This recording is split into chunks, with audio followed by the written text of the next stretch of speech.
যে বেলে মাছ ভাজা বসিয়ে দিয়েছি। তো বন্ধুরা, ওই যে মাছ ভাজা হয়ে গেছে, আর এখানে ইলিশ মাছ সর্ষে দিয়ে মাখিয়ে রেখেছি। কড়াইতে তেল দিয়ে দিয়েছি, এই কালো জিরেটা দিয়ে দেবো। তো বন্ধুরা, এবার মাছটা আমি ঢেলে দেবো।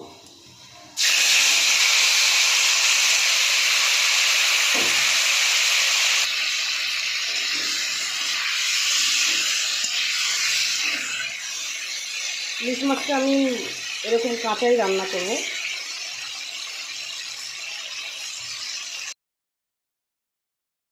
তো বন্ধুরা, আমি জলটা দিয়ে দেবো।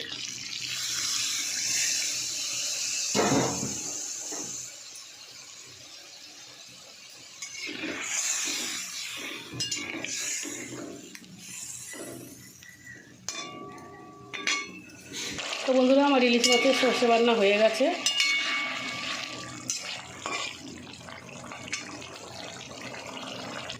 তো বন্ধুরা, আমার এই মাছ রান্না হয়ে গেছে। আমার ভিডিওটা ভালো লাগলে আপনারা লাইক, শেয়ার, কমেন্ট করে দেবেন, সাবস্ক্রাইব করে দেবেন। আমি যেমনি করে বানালাম আপনারা ওরকম বানিয়ে খাবেন। আমি আগে কাঁচা সর্ষের তেল আর সর্ষে, কাঁচা লঙ্কা বাটা সব আগে দিয়ে মাখিয়ে রেখেছিলাম, নুন হলুদ দিয়ে মাখিয়ে রেখেছিলাম।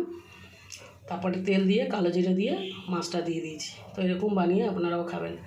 তো নমস্কার বন্ধুরা।